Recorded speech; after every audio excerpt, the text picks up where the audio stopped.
때마다 해줘야 하는 비료 작업이 힘드시다고요? 오레가, 슈퍼 오레가가 수고로움을 덜어드립니다. 간편하고 효과 좋은 완효성 비료 오레가, 슈퍼 오레가. 한 번의 시비로 지속적으로 뿌리에 영양분을 공급하여 경제적 부담과 노동력은 낮추고 생산성은 극대화하는 완효성 비료. 한 번의 시비로 농사가 완성되는 경제적인 비료 오레간다 오레가. 남해화학 오레가, 슈퍼 오레가. 여러분 안녕하십니까? NBS 뉴스 24입니다. 정부와 여당이 4차 재난지원금 지급 막판 조율에 나섰습니다.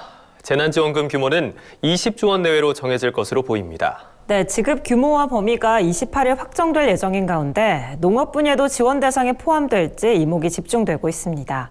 강창호 기자가 보도합니다. 4차 재난지원금이 역대 최대 규모인 20조 원 규모로 가닥이 잡혔습니다.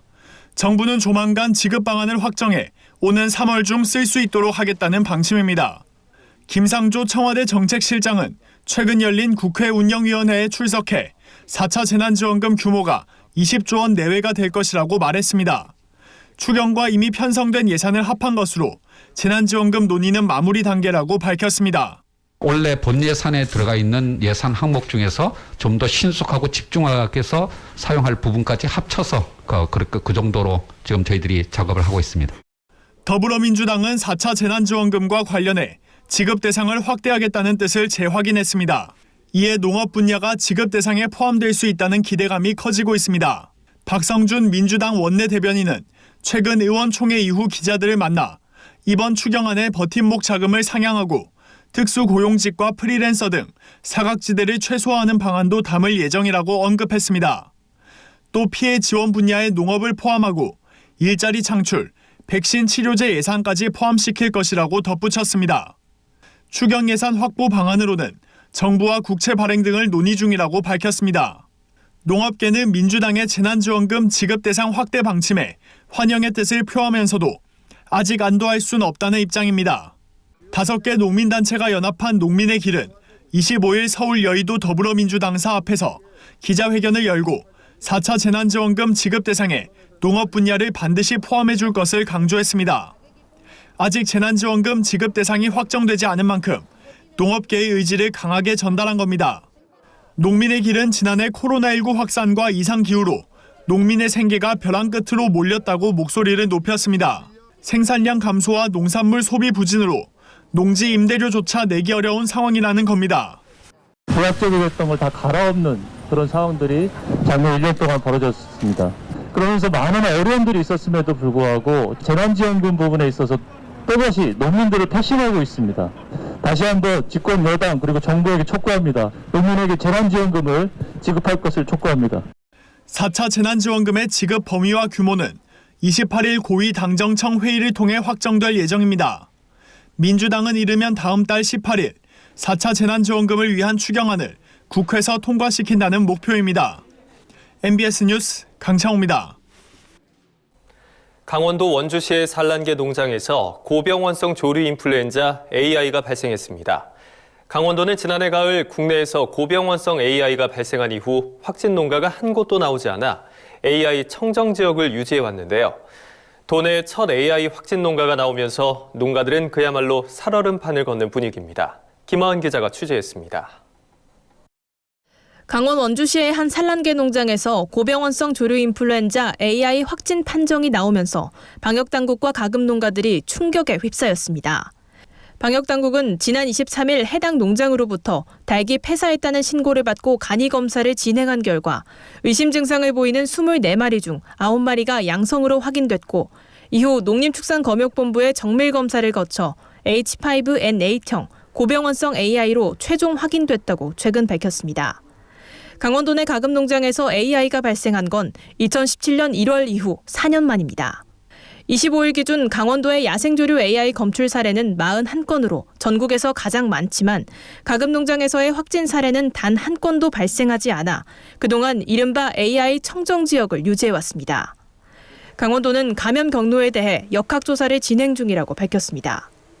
현재 발생 원인에 대해서는 농림축산검역본부에서 역학조사를 진행 중에 있어 원주천 등 야생조류에서 고병원성 AI 발생 3건하고 인근 충주 조거리 농장 발생 등 주변에 광범위하게 퍼져 있는 AI 바이러스가 농장 내로 유입된 것으로 보고 있습니다.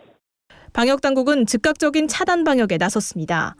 해당 농장에 사람과 차량의 출입을 통제하고 농장에서 사육 중인 산란개 17만 마리를 살처분했습니다.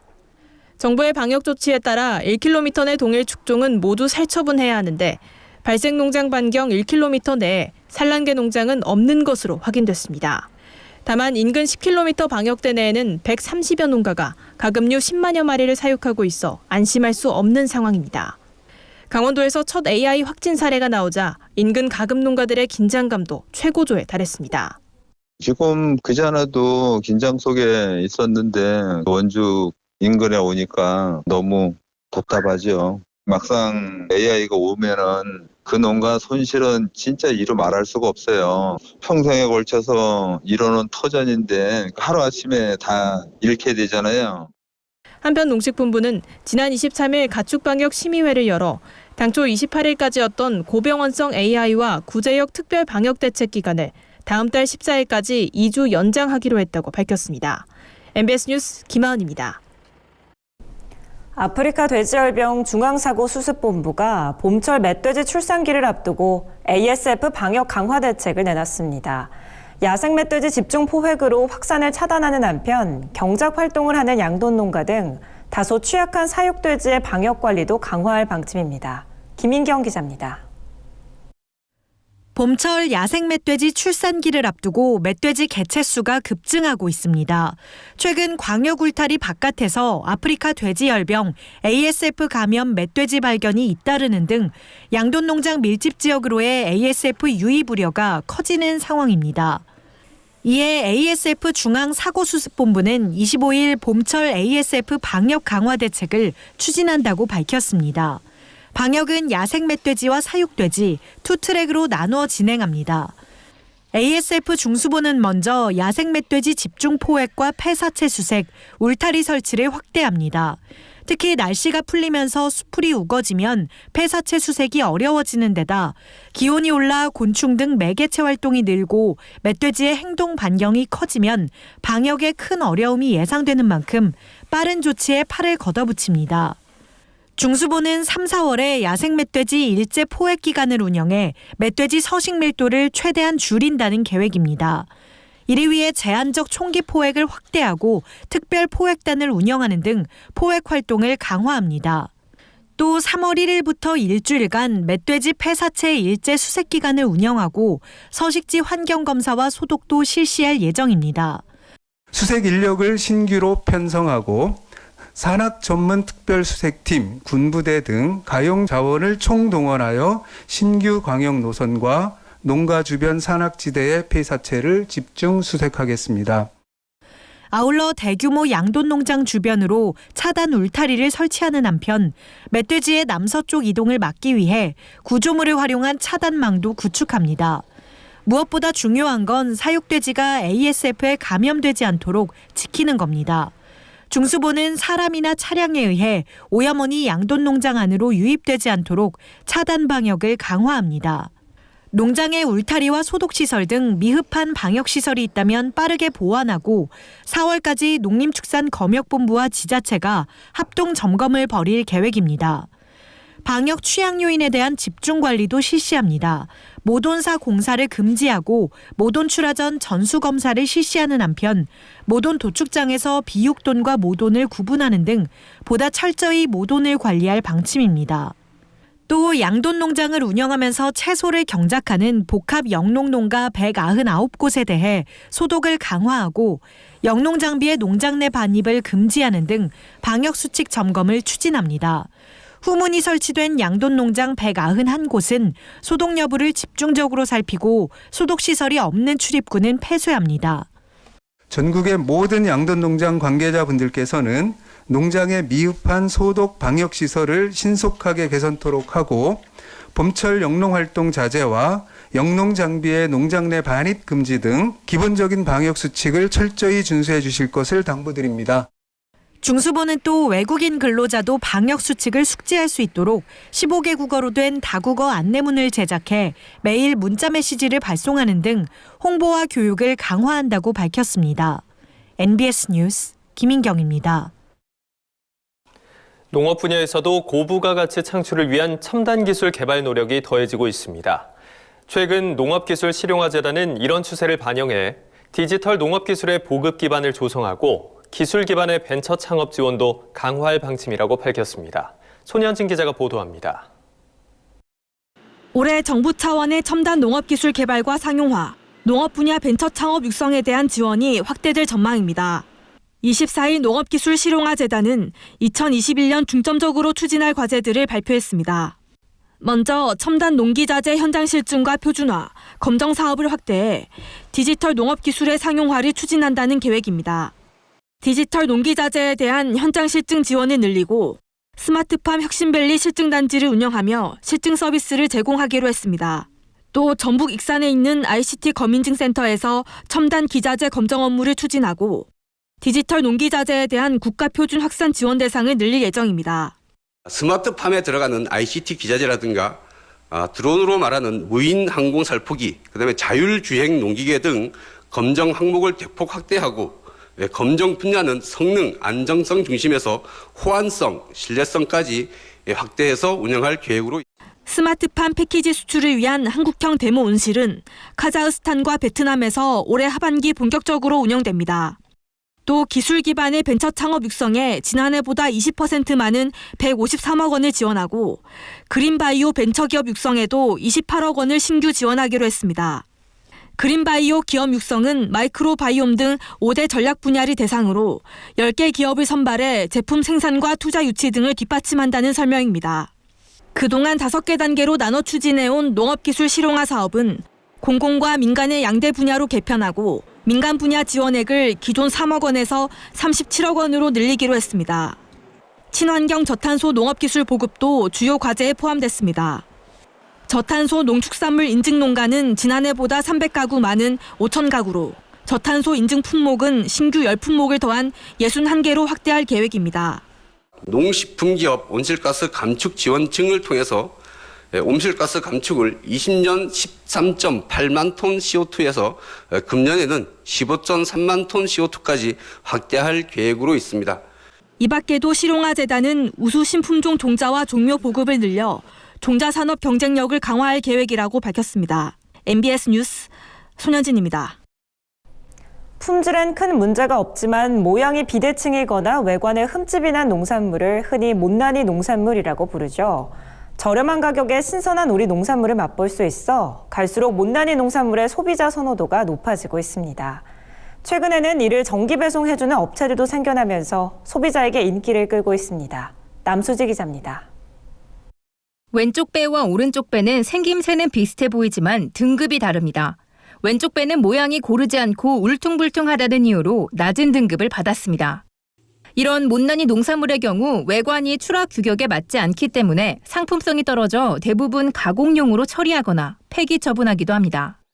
맛과 영양에는 차이가 없어도 작은 흠집 때문에 하품으로 분류되는 탓에 못난이 농산물은 그동안 농민들의 골칫거리였습니다. 하지만 최근엔 못난이 농산물이 소비자들의 마음을 사로잡고 있습니다. 한국소비자원이 소비자 2,000명을 대상으로 한 설문조사 결과에 따르면 못난이 농산물을 구매한 경험이 있는 소비자 가운데 95.5%는 재구매 의사가 있다고 답했습니다. 보다 저렴하게 싱싱한 농산물을 맛볼 수 있다는 점에서 좋은 반응을 얻은 겁니다. 이런 기세에 힘입어 못난이 농산물을 정기 배송하는 업체도 속속 생기고 있습니다. 한 유통업체는 3월부터 경기 양주시의 영농조합에서 생산된 못난이 농산물들을 매주 다른 구성으로 온라인을 통해 판매하기로 했습니다. 소비자들은 친환경 채소를 시중보다 저렴하고 편리하게 구매할 수 있고 최대 7가지의 농산물이 소량씩 배송되기 때문에 보관 부담도 적습니다. 사이트에서 꾸준히 판매 중인 단품 농산물도 인기입니다. 대형 유통업체에서 수매하지 않는 크기가 작은 파프리카와 토마토, 사과 등을 최대 50% 저렴하게 판매해 소비자들의 호응을 얻고 있습니다. 7가지를 기준으로 하고 있고요.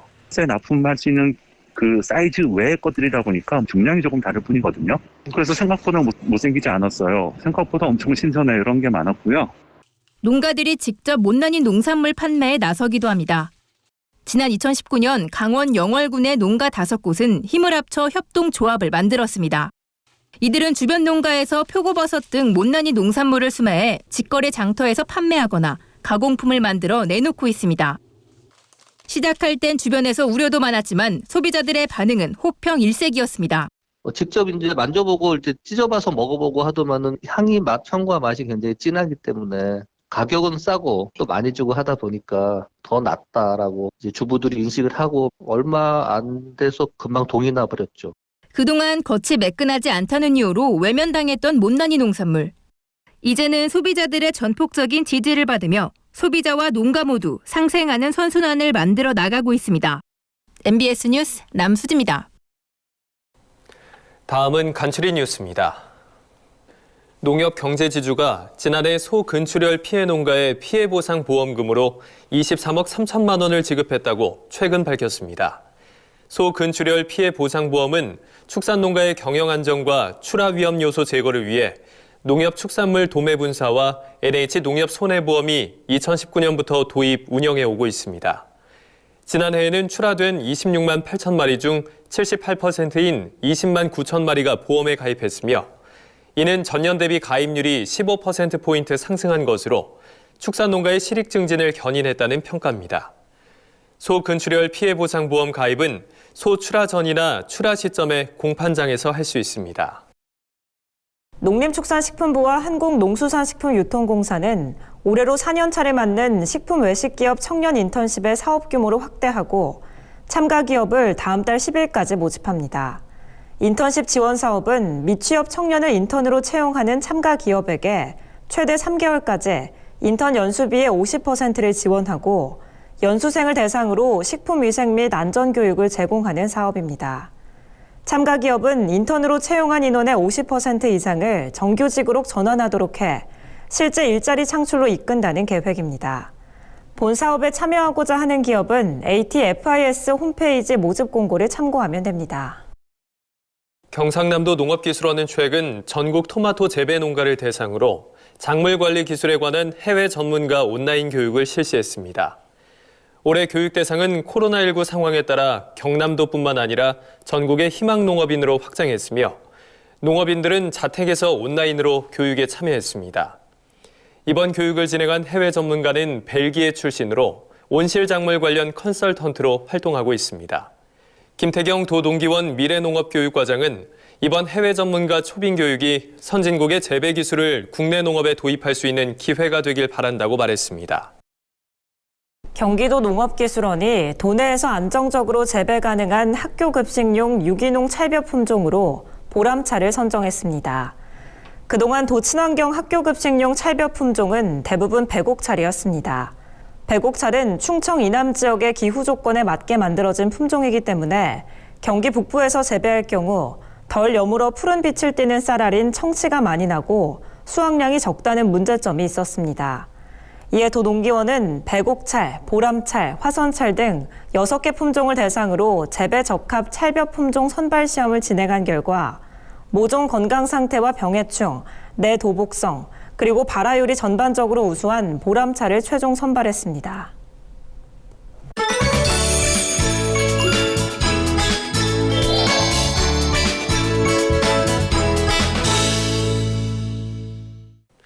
우리 농산물의 숨은 효능과 건강 정보를 전해드리는 건강톡톡 알고 먹는 우리 농산물 시간입니다. 오곡밥과 함께 먹는 나물 중에 곤드레를 빼놓을 수 없는데요. 예부터 한 해의 애군을 막고 건강을 기원하며 먹던 나물인 만큼 곤드레엔 각종 영양 성분이 풍부합니다. 오늘 건강톡톡에서는 겨울철 부족했던 영양을 보충해주는 곤드레에 대해서 현장에 나가 있는 권소환 기자가 자세히 알려드립니다. 새해 첫 보름달이 뜨는 정월 대보름엔 오곡밥과 각종 나물 반찬을 먹으며 한 해 건강을 기원하곤 했는데요. 특히 제철에 수확해 말린 나물에는 각종 영양소도 풍부하다고 합니다. 오늘은 맛과 영양이 가득한 곤드레에 대해 알아봅니다. 강원도의 대표 먹거리로 꼽히는 곤드레. 제철에 수확해 잘 말린 곤드레는 겨울철 부족했던 영양을 보충하기에 충분합니다. 생김새가 취나물과 비슷하지만 좀 더 식감이 연하고 부드러운 게 특징입니다. 도라지, 고사리, 곤드레 이런 종류 나물 해서 오곡밥하고 해서 먹을 나물들요. 곤드레가 영양가도 있고 해놓으면 맛있어요, 아주. 이걸 무쳐서도 먹을 수 있고 또 볶아서 먹으실 분은 또 볶아서 먹어도 맛있고 그렇습니다. 곤드레의 잎부분은 탄수화물 함량이 높은데요. 리놀레산 등 필수 지방산과 칼륨을 포함한 무기 성분이 다양하게 함유돼 있습니다. 특히 곤드레에 들어있는 페놀 화합물에는 항산화 효과 및 간을 보호하는 효능이 있습니다. 식이섬유 역시 풍부해 변비를 예방하는 효능이 있고 칼슘과 인, 철분이 많아 뼈 건강과 빈혈 예방에도 효과적입니다. 또 혈중 콜레스테롤 수치를 낮춰주고 혈액순환과 이뇨작용을 개선해 당뇨와 고혈압이 있는 분들이 드셔도 좋습니다. 이맘때 곤드레는 이렇게 말린 형태로 유통되는데요. 전체적으로 고르게 녹갈색이 나면서 구수한 냄새가 나는 것이 좋습니다. 이번에는 곤드레 더 맛있게 즐기는 법을 소개합니다. 곤드레를 물에 불려 삶고 먹기 좋은 크기로 썰어줍니다. 썰어둔 곤드레와 들기름, 소금을 버무립니다. 냄비에 불린 쌀과 버무려 놓은 곤드레를 넣고 밥을 짓습니다. 달래를 잘게 썰고 간장과 고춧가루, 설탕, 깨소금, 참기름을 넣어 양념장까지 만들면 상큼한 달래장과 함께 즐기는 구수한 곤드레밥이 완성됩니다. 곤드레 나물의 탄수화물은 대부분이 식이섬유로 위장에서 음식의 소화 속도를 조절해서 소화기 부담을 줄여줍니다. 따라서 특히 밥에 넣어 먹을 때 궁합이 좋은데요. 건조된 곤드레 나물의 경우 삶고 난 뒤에 1시간 정도 그대로 두면 더욱 부드러운 식감을 즐기실 수 있습니다. 건 곤드레를 비롯한 말린 나물류는 조리하기 전 흐르는 물에 깨끗이 씻어서 드시는 것이 좋습니다. 지금까지 건강톡톡 알고 먹는 우리 농산물이었습니다. 저희가 준비한 소식은 여기까지입니다. NBS 뉴스 24 마칩니다. 함께해 주신 여러분 고맙습니다.